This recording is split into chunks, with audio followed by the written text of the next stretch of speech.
and she's with the Field Division and the Denver region. Right? Yeah. I was like, where are you? No, I didn't. I And actually live here. And then Metro Wood is here, who's with the City of Denton, and she's kind of coordinating the Complete Count Committee for the City of Denton and having citizens, and she'll talk about that. And Rachel has to leave like at 7:30, so we're kind of going to start with what the Complete Count Committee is, and then we're going to kind of talk about the general census. So you both can be up and talk about the count. And then one more idea. On March 7th, we're having a redistricting committee meeting, and that's going to be with Stephanie Swanson, who is our redistricting League of Women Voters chair for Texas. And I'm going to try to get some local experts about how a city council would redistrict if that was the case with the upcoming census, and then how the school board will redistrict if that is the case, and there's a lot of new people. So I haven't got those experts yet, but I'm hoping to do that. Did we get some complete on housing? You ready? We are going to have a meeting on affordable housing in the end of April, after our forum. Oh, no,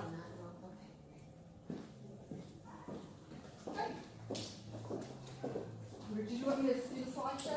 I'll just start really quick. Okay. I don't have slides. I'll just have a few quick remarks.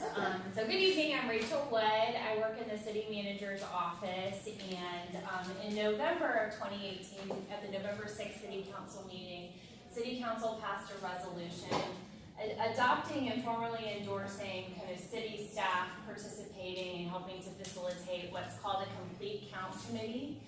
And we have complete count committees with every decennial census, and it's a strategic way to get the word out at the local level about the importance of completing your census form. And we started much earlier in the process for the 2020 census than the city of Denton did in 2010 for a couple of reasons. One, it's vitally important to receiving federal dollars. Many of the federal grants that the city receives, the county receives, as well as some of our key nonprofit agencies in town, that funding is formulaic and it's based on population. So the more residents we have complete the census form, the more funding we have available at the local level.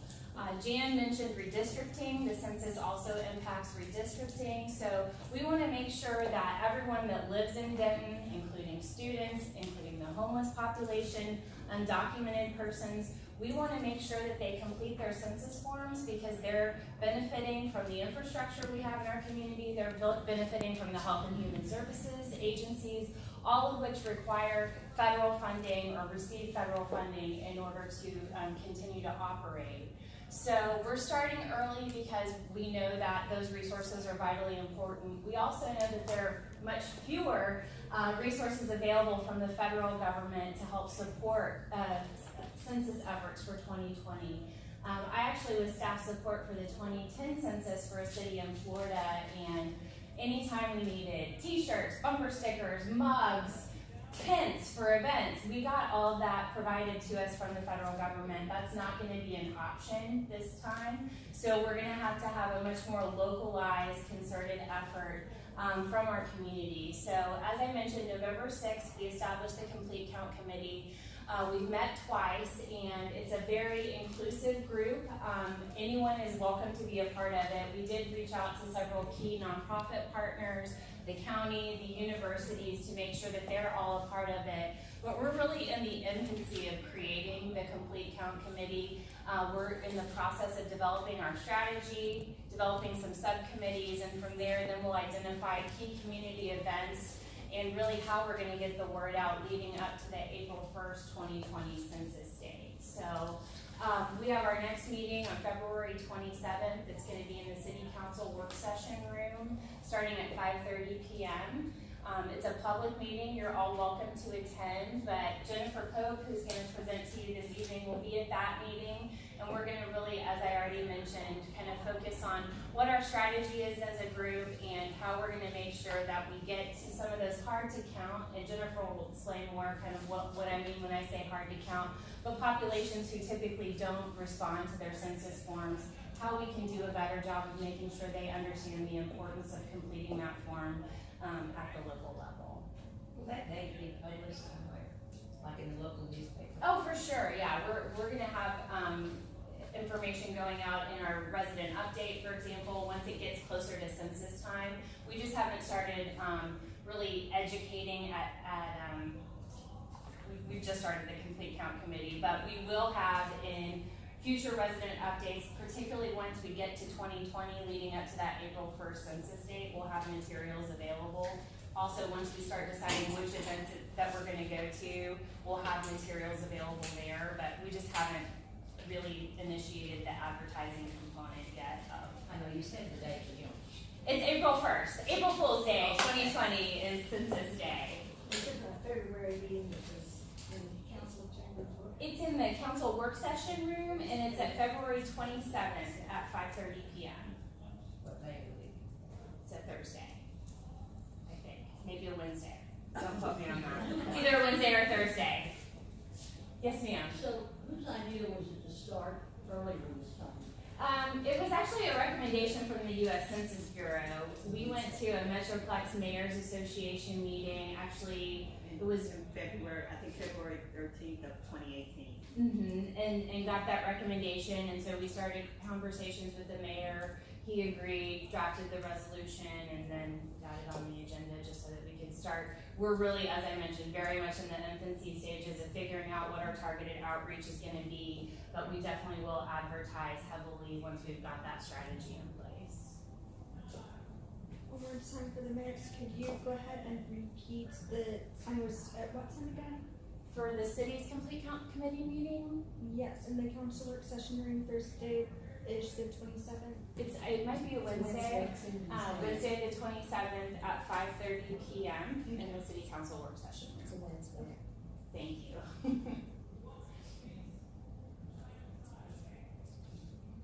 So you've already been talking about this for 1 year, right? No, February 18? well, we went to a meeting and heard about it, Yeah. but really the city's efforts didn't start until the resolution was passed by council in November. So, the census comes every 10 years, so it's always something that's on our mind. The funding we receive comes every year, but the city's localized efforts really didn't initiate until that November 6th resolution was passed. So please tell your friends, neighbors to complete their forms. I know Jennifer's going to say this, but it's very important that you count all of the members of your household, including your children, because your children, of course, use city services as well, and we found that that's actually something that people sometimes forget to count their children and other people that live in their household. And Within the child? I don't know, my parents might have been guilty of that at one point too, so please make sure that you complete your forms and encourage everyone you know to complete them as well. And with that, I'll turn it over to Jennifer. Thank you, Rachel. Hi, everyone. Just to clear up everything, after 2010, there was an office here locally in Dallas, but after 2010, they took a lot of offices and combined them with other regions. So Dallas was combined with the Denver region. Although I tell everybody Texas is the best state. It's made up of 12 states, and Texas is definitely the best state of that region. But that's how we ended up with the Denver region. Is there a Denver, because of that. Texas somewhere? Is there what? Is there a Denver, Texas? No. Okay. Who's gonna? You gonna forward mine? I can do that. Okay.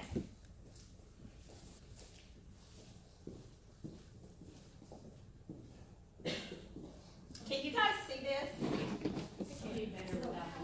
If we turn the lights off, it's gonna be completely dark. Yeah, it's not a good setup here. Well, I said I would do that. Here we go. Just, okay. So, but one thing we really want everyone to know, when you talk to people about the census, we want them to know that it's safe and confidential.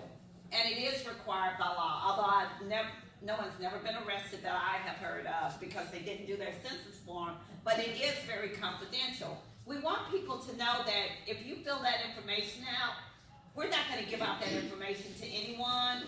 We have never given any information out to anyone. We can get information back from other resources, but we can't give any information out. Now, if we do, there's a high penalty. When I took this job, I did the job in 2010, and then when it was over, I went to doing other things, and then I came back in for the 2020 census. But I've taken an oath until I die that if I divulge any information whatsoever, I am penalized $250,000, which I don't have that just laying around to give away. And I tell people this all the time, that when I was a little girl, my parents made me watch Scared Straight. I don't know if you guys, I'm probably dating myself. And so you'll get 5 years imprisonment. And when I saw Scared Straight, I told my parents I'm never going to jail. So I'm not going to jail for divulging any information. I'm not going to give up $250,000. So whatever happens, as they say in Vegas, that information stays with the census. We don't give it up. Okay, next. So we were talking about distribution of resources. There is $675 billion that is divided among all of the states. So with that, it has to do, like we were saying, with redistricting, forecasting future transportation needs. I told somebody I live in Arlington and it's really nice. I now have a concrete street that I can drive on to get to my house. So you're looking at things like infrastructure that money goes to. Determining areas eligible for housing and designing facilities for people with disabilities and for the elderly. So it's nice. Also, it's really nice, like, this is a nice senior center. I came here early, I sit around and I looked, and you can come in, you know, so money goes to things like this so you can have different things in your area. So we can get a bigger one. Yes. Like, recently we voted in Arlington. We had a senior center, but we voted and it passed to build a really nice, larger senior center. So you look at things like that's in your community that everyone can utilize. Okay, next. So I was talking about the $675 billion. Out of the $675 billion, Texas actually gets $43 billion of those dollars. That's a lot. Now, looking at your money, if you don't fill out your census form, Texas will lose $1,578 per person per year for the next 10 years. Wow. That's a lot of money for someone not to fill out their census form. With the average household being 4 individuals in a household, so just say a family of 4 does not fill out their census form, that's going to be over $6,000 right there that will not come to the state of Texas. And this study was actually done by George Washington University, and they picked the top 16 services that get utilized by funneling money into the city. And as Rachel was saying, it doesn't matter who you are. At some point, you probably will use some of those services, if it's no more than driving over a nice street. It has to do like with your Medicare, Medicaid gets funneled into there, but it's 16 services regardless of where you live that money gets funneled into. So let people know, if you don't fill out your census form, we're gonna lose $1,578 per person. That should be the motto. Yes. Yes. But right there, that's one thing. People go, why should I fill out my census form? $1,578. Of course, that's why you should fill out your census form. And if they say, well, why? You can tell them, driving on the streets, you know, Medicare, Medicaid, things like that, SNAP program, things like that at some point someone will utilize, will go towards that, from that $43 billion coming into the state of Texas. Okay. Now, what's different between the 2020 census and the 2010 census? something that I don't like a lot of paper, so this was really great for me. We have embraced technology finally for the 2020 census. You're going to, in 2010, do you remember how you did your census? No. Anybody remember? Somebody came to the house. I Okay, had one of those. okay, and anybody else filled out paper? I got paper. Paper, yes. Now, the thing is, if you don't fill out your census form, they give you a certain length of time. If for some reason you don't fill it out, they will come knock on your door and try to do it at the door. But for the first time, they're going to embrace technology. With technology, it's going to give you 3 ways to fill out your census form. You will either be able to fill out your census form online. You will be able to fill out your census form by picking up a phone and calling, or by doing the paper survey. They did a test in 2018 and it was overwhelmingly accepted that people went online and did their census form. So right there, that's gonna be a big way to embrace and let people know, okay, you can now do your census form online, so there is no excuse, or you can pick up the phone and call. If you want that would like to do it by paper, then you'll have that option as well. But we're hoping that we get so many people, and I'm just hoping that Texas is gonna be 100% safe, that we won't even have to have enumerators to go out and knock on people's doors. Okay, next. So some things that have already transpired. In April of last year, we opened a regional census center. That regional census center is located in Irving, Texas, and it houses quite a few people, and it's growing. Every time I go up there, they're hiring more and more people. And they will actually oversee all of the census, 2020 census for Texas, and that's the regional census center. Now, we did have some area census offices that opened early. We only had one that opened early here in Texas, and it was in Houston, Texas. And that area census office opened between January and February of this year. Now, let me tell you something that is really important. There's going to be an area census office in Denton, Texas. Because in 2010, did you guys have one? I don't think so. That is a really big deal. Which means that in that area census office, they're going to house 50 employees internally, and they're going to house at least 1,500 outside of the, that will be in the field. So that's something that's really important. So keep that in mind, because if you know anyone that's looking for a part-time job, or they want to work full-time, they can go on and start applying, because they actually are starting to pull applications for those offices in February of this month.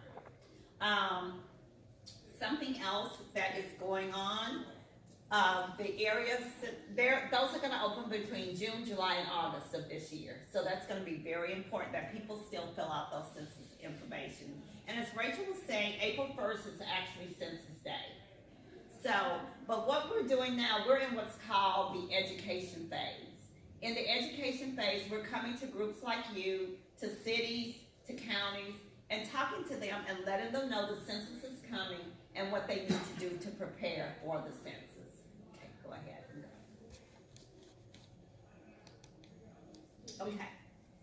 So this just is telling some of the things that, like I said before, they're opening the area census offices. We're actually wanting all cities, and some counties this time are actually creating complete count committees. And your complete count committees are made up of bipartisan individuals. It doesn't have anything to do with politics. It doesn't matter if you're Republican, Democrat, Tea Party, everyone has to be counted. So the group actually looks like what your community looks like. So that's what we're working on at this time. And right now, we're also in that big push for recruitment. The reason that is so important is because when we were talking about this earlier with Jan, is people are working, they have jobs. And in 2010, people were just lined up for jobs. They're not doing it this time because they're actually working. So we're really doing the big push for jobs. And this is just our little brochure that talks about what a complete count committee is, and what they are. Actually, we call complete count committee members census ambassadors. It was in 2010, they originated in 2010 with the complete count committees, and because they were so overwhelmingly accepted and did such a great job, they brought them back in 2020 for the 2020 census. One of the things that they are charged with, that Rachel was talking about, they're charged with actually strategizing and telling the city what they can do to actually have an accurate count. And when we say that, looking at what your hard to count is, and when we say hard to count, that is people that is least likely to fill out their census form. Or you might be a business owner, getting information from business owners. And this is so cliche saying think outside of the box, but really people that's on the complete count committee, you want them to just sort of think outside the box of what they can do to have people to fill out their census form. Maybe it's an area where they don't have a large internet, it's really weak or something. Just letting them know, okay, you can go to the library and fill out your census form at the library. You don't have to do it at home. You can do that. Some churches have even said that they have actual computer rooms at their churches. They're going to let their members come in and utilize their churches. I was somewhere, and I don't know where I was, where they had a bookmobile that had internet access. They're going to let the bookmobile come through, and maybe people can fill out their census form there. So that we're just looking at everything that can be done, and we want ideas from everyone to let us know what can be done in the city to make sure that people fill out their census forms. Now, Jennifer, we were hoping that when we register voters that we could have some sort of brochure or something telling them about the census, and so that way they'll get the message out. We can get that. I'll get that to you digitally, as well as I'll get you a digital flyer about the jobs as well. Okay. That way, whenever you guys go places or whatever, if they're interested in working, or if they're interested, not if they're interested, they should become interested in the census, because it is such an important deal for the United States. Okay. The structure of the complete count committee, as I was saying, it's bipartisan. They are influencers. A lot of times, you want people, they have people on the complete count committee that are what I call trusted voices in the community. If I came in your community and I was trying to tell you something, you need to just go. You don't even live here. You live in Arlington. So I don't know about Denton. So you get people that actually live in Denton that can actually give you ideas and tell you what needs to be done in Denton to have an accurate count. Okay. Would Yes. the nursing homes or retirement centers be in the? Yes. Okay. They're going to do in March, I believe, of 2020. They're going to do what's called group quarters. In group quarters, they're going to do the nursing homes, the colleges, the jails, and the homeless. So just anything that's sort of out of the norm is going to be done during group quarters, which is also important. If you've got anyone you know that's in college and they live on campus, you let them know that it's going to be their census form their count will be done on campus. If they live off campus, they will need to be an adult and fill out their census form. Don't rely on their parents to do it, because the way the census work is, you want to fill out your census form and be counted where you live the majority of the time. So if they're here in college the majority of the time, they want to be counted here in Denton and not where their parents live. So that's going to be a very important message to get out to them as well. And this just sort of reiterates the type of people on the complete count committee: your faith-based, your media, your nonprofits, business owners, things of that nature, your grassroots individuals, what we again call the trusted voices of the community. I think I was in Louisville, and I think it's Louisville that has the largest Chin population. So with that, when they formed their complete count committee, because of course they are opposed to government, they are fleeing for government, they found someone that is a trusted voice in the Chin community that they really trust. He is a Catholic priest that they trust to be on the complete count committee. So when he goes to talk to them, they will listen to him and trust him and know that it's okay to fill out your census form. No one is going to come and take you away if you do fill out your census information. So it's important. You see how important it is to have trusted voices on your complete count committee. Okay. Really quick, Jennifer, I'm gonna have to step out, but we've reached out to over 90 different agencies to be a part of our complete count committee. But as I think I mentioned earlier, it really is an all-comers group because the more people we have participating and getting the word out, the better. So if you show up to a meeting, you are an official member of the complete count committee. You heard about it tonight, so guess what? You're an official part of the complete count committee. You know about it, so please help us evangelize the importance of completing census forms for the 2020 census. I don't have any business cards with me, but my email address is Rachel, rachel.wood@cityofdenton.com. Please feel free to contact me if you have questions about upcoming efforts. As I mentioned before, we haven't identified what specific events we'll be at or even really what our strategy is going to be to get the word out about the census moving forward, but that's all going to start to gel over the next few months, so we'd love to have you be a part of it, and please let me know if you have any questions. Thank you, all. Rachel. Now we have, I was talking about hard to count. We have what's called the Response Outreach Area Mapper. We can look by census tract and determine by clicking on each tract what the hard to count is percentage in that tract. Now I can't read this, so what's the tract number? Okay, but did you want me to turn the lights off real quickly?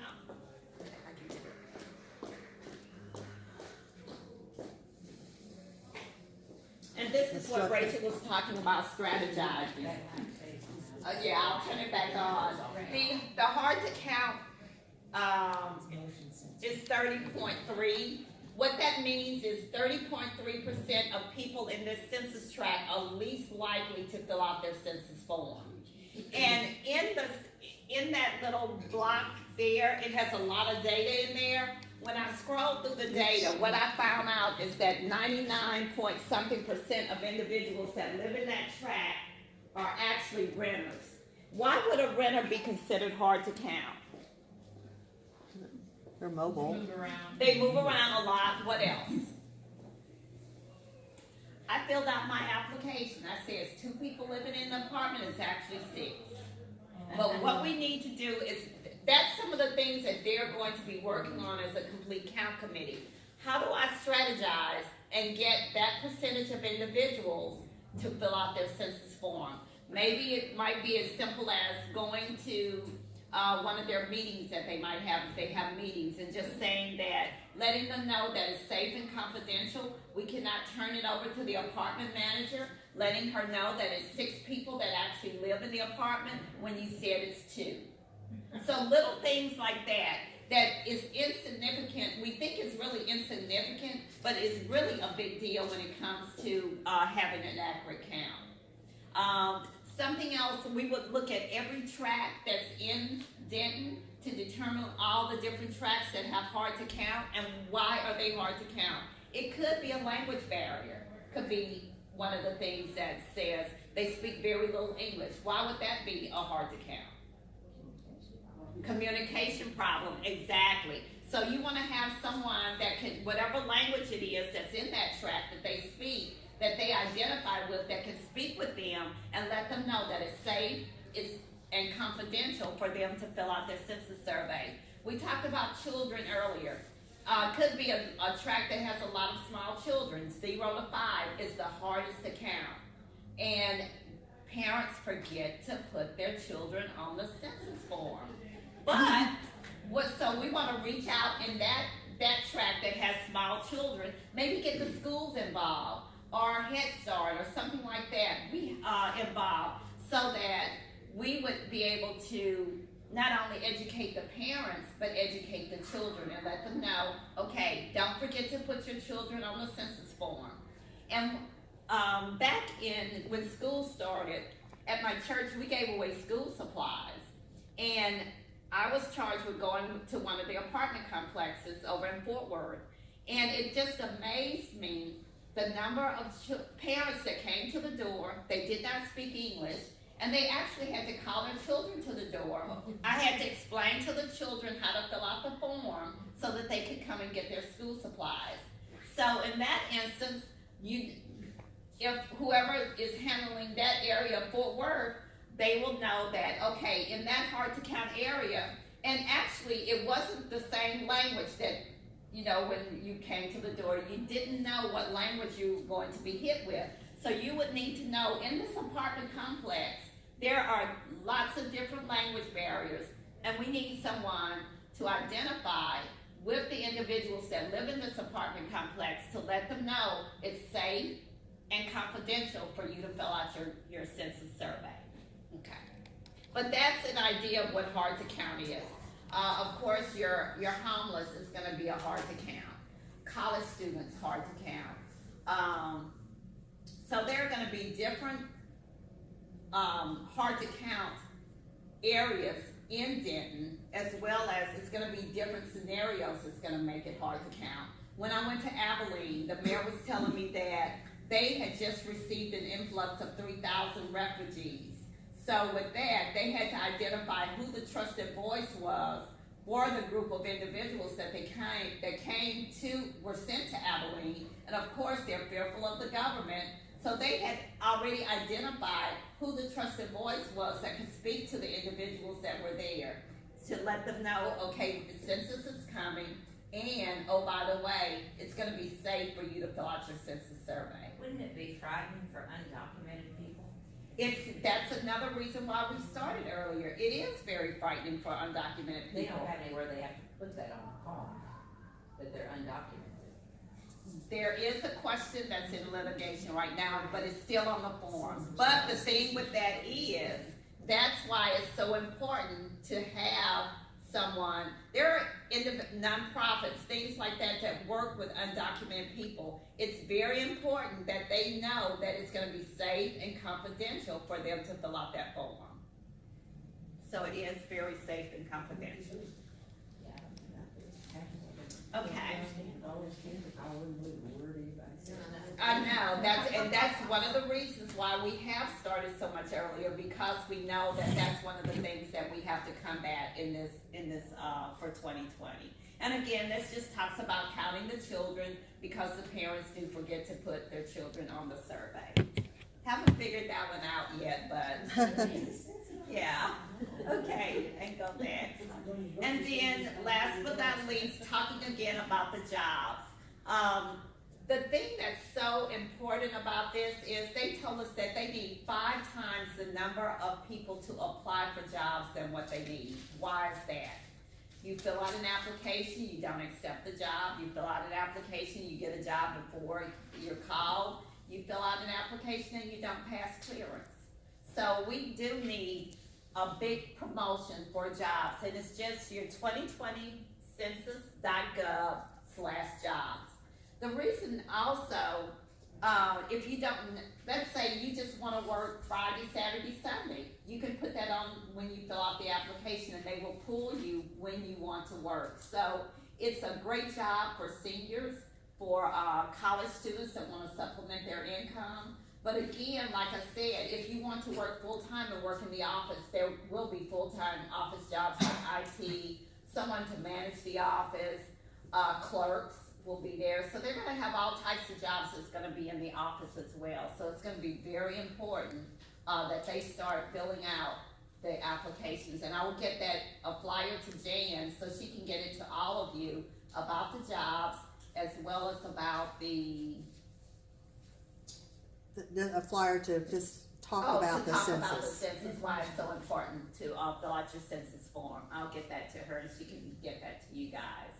Okay. Well, how old do you have to be? 18. So how can you guys help? Number 1, spread the word about the jobs. And number 2, just basically letting people know that it's safe and important for them to fill out the census. And just our same message, count everyone once, only once, and in the right place. And that's our message and that's what we continue to grow on. Questions? Yes. So, when we're telling people about this, is there ever any history of the US government coming back to an individual and questioning them about the census, or is it Okay. is it a one-way thing, or can it? There will be checks and balances. Okay, let's say you fill out your census form and someone didn't know you filled it out and you live in the same household with her and you fill out a census, you call and you do it. It's gonna be a checks and balances. You probably will get a phone call because they wanna know, cause you say that the information is correct. Right. So they do have checks and balances in place. I remember in the 2010 census, they just verifying information. My parents actually got a call, and they were verifying that the information was correct on the census form. So it's a possibility. I don't want to say no, you won't get one. It's a possibility you could if they needed to verify that information. If somebody checked undocumented, They don't. Well, that's not. I mean, is there gonna be any, you know what I mean? Like if the form's filled out correctly and there's no conflicting form somewhere Then else. you shouldn't, but they do check every so often to ensure that the information is. It's sort of like doing the checks and balances. But if you filled out your application, your survey, everything's correct. I've never gotten a call, and I filled up mine in. But I do know that they check sometimes to make sure, and especially like the lady was saying, they came to her door. They will check sometimes if they come to your door to ensure that the person just wasn't sitting somewhere, Is there ever a purpose that's not about ensuring accuracy?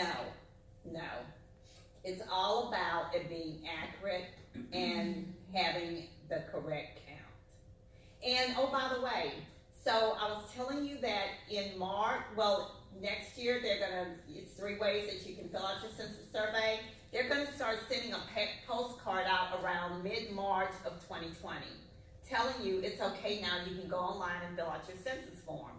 So let's say you get a card, but I don't.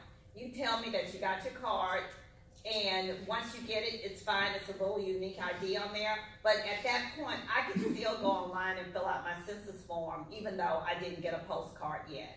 And that's where the checks and balances come in, ensuring that that same address doesn't call and then fill out paperwork as well. Could parents of college students be mixed up? They would say, that's my child, and the child fills it out. It happens all the time. That's why we get the word out and we talk to colleges so that they can start doing a message to their college students, letting them know if they live on campus, rest assured they will be counted with the group quarters. But if they live in an apartment that's off campus, they will need to fill out their census form there. So we are working with colleges to ensure that that's communicated to the college students. What should they be filling it out if they're a college student at the college, or should their parents be filling it out? No, you fill out your census, you're counted where you live the majority of the time. So college students live, unless they live at home, they would get counted at home. If they live in an apartment, they will have to fill out their own census survey, and the parents should not put them on their census survey because that's not where they live, because they might live in Philadelphia, but they're here doing, so you want them to be counted in Denton, you don't want them to be counted in Philadelphia. Yes, ma'am.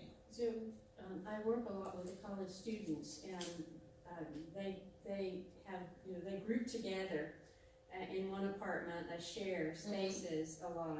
Right. So is there one census form per For that, apartment? yes. For the whole group, and then they just list everybody's names? How many people live at that address, because Okay. we're counting addresses. Okay. Huh. Yes. Questions? Yes. I'm confused about how you can have people fill out forms in March or go online anytime, but the day of the census is April 1st. April 1st is just Census Day, that's the day that they announce. They want us to, and they're not gonna start sending stuff out at one time. They're gonna start sending things out in March and staggering it. So if people wanna go online and fill out their census form, and we're hoping that they will fill out their census form online or call, then they'll be able to. Go back. So how long do you have? Go back to the timeline.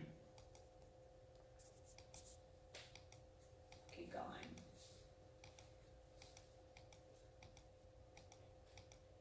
No, back, the other way. Okay. Gonna have to turn the light off. Okay, so, remember I was talking to you about group quarters, and then self-response starts, they say March 23rd of 2020, and then April 1st is actually Census Day, and then May of 2020, non-response follow-up starts. What that is people they're gonna be tracking, and they will start sending people out to knock on people's doors if they have not filled out their census form in May of 2020. August of 2020, data collection is going to be complete, and December 31st, just the data itself, the numbers will be delivered to the president. So that's how it sort of flows. Now, when they did the testing in 2018, because it was so overwhelmingly accepted that people would fill out their census form online, they actually didn't have to send that many people out to knock on doors. And we're hoping that that's what will happen this time. And who's the president give the numbers to? Then it's sent in March of the following year, it's sent to the states, and that's when your redistricting and all of that starts happening. So 21? Mm-hmm. Yes.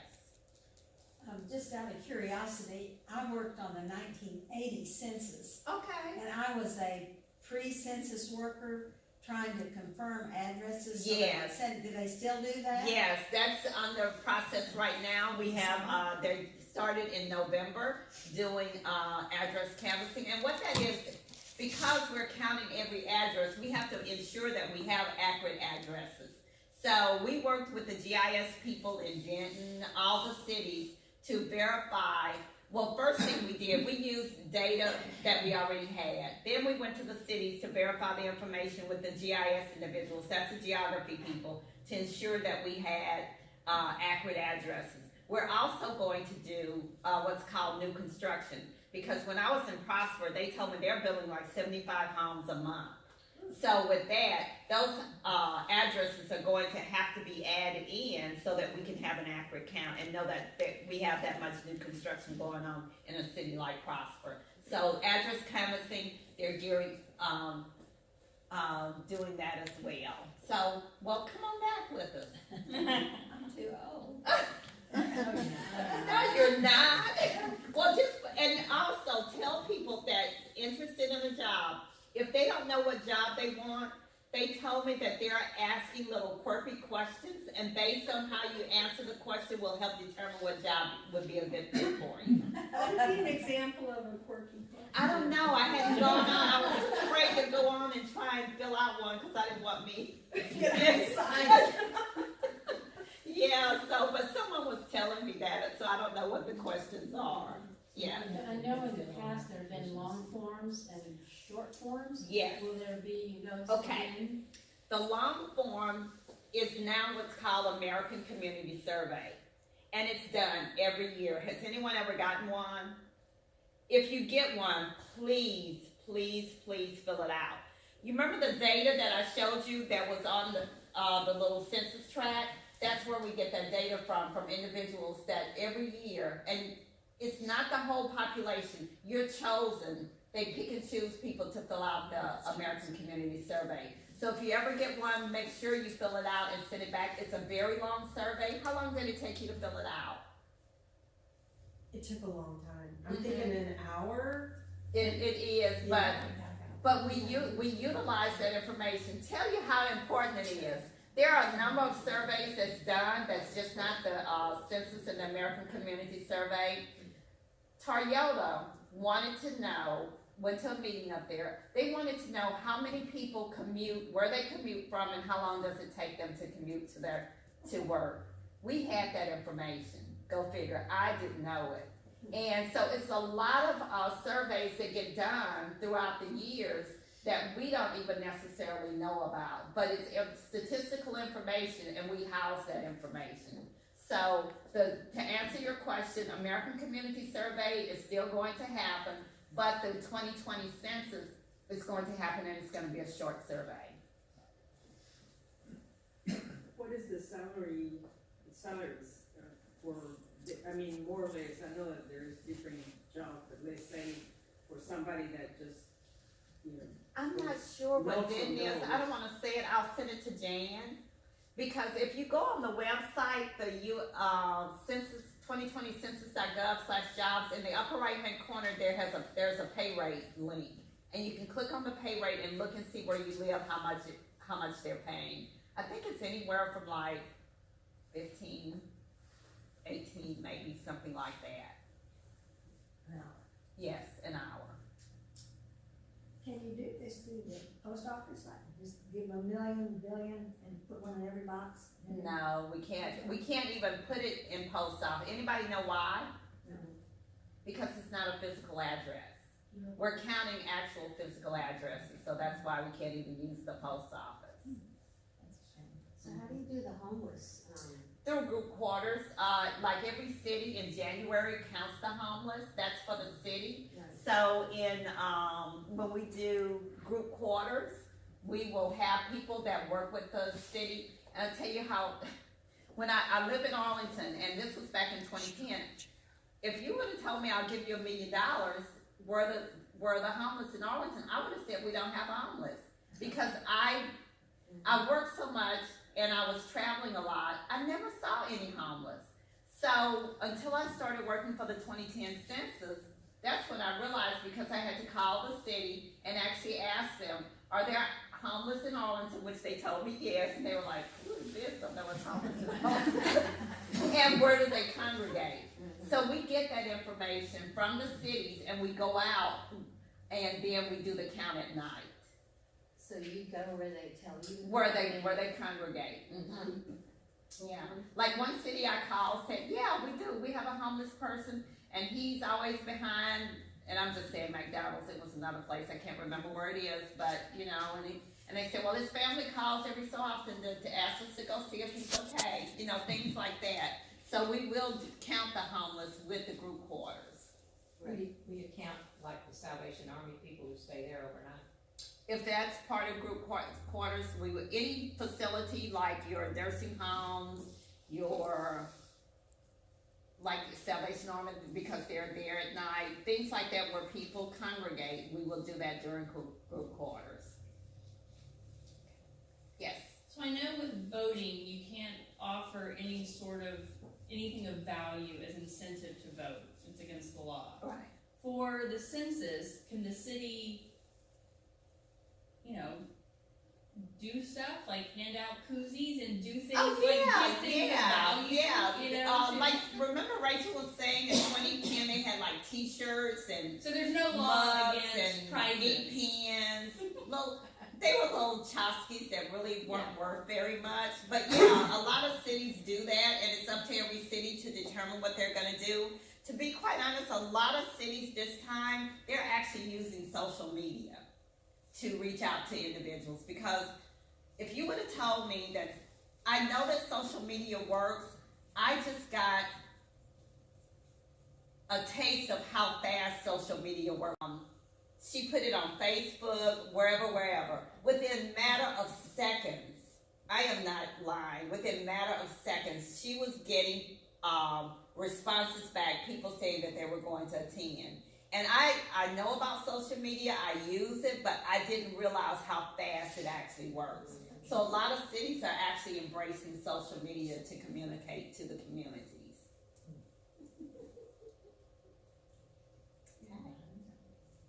Well, one of the things that was mentioned was that there's not as much funding this time. So how is that affecting you and the offices? Okay, when she was talking about funding, in 2010, there was a grant that you could write for where you would get $2,500 to basically buy little tchotchkes and things like that. They're not going to have that this time. I know they're going to have some things, and some cities are doing some things of their own. A lot of things that the cities are doing, though, quite actually are very cost effective. It's not going to cost them anything. And I don't know this is what El Paso did. El Paso created a little PSA, And guess who they used to be on the PSA to tell you the importance of the census? They don't. No. The mayor? Children. They actually use small children. It was the cutest little PSA that I had ever seen. I was like, oh, that was such a novel idea. And it was only a few minutes. And they told you about the importance. They even talked about infrastructure, you know, as children can. And I was like, oh, wow, what a great way to spread the message about the census. But also, what a great way to use one of the hard to count, and I don't even know if they realized that they were doing it, you know, using a hard to count population, the small children, to make the PSA. Arlington just did a really great drop-in article about jobs. So cities are really utilizing things that doesn't really cost a lot of money to compensate for the $2,500 grants that we aren't going to have this time. But there are lots of things that cities are doing. I was in the office on yesterday, and one of my counterparts from, she's in Texas as well, but Lower Texas. One of the cities actually did on their water bill each month. They're putting a census message, like it started with the census. 2020 census is coming.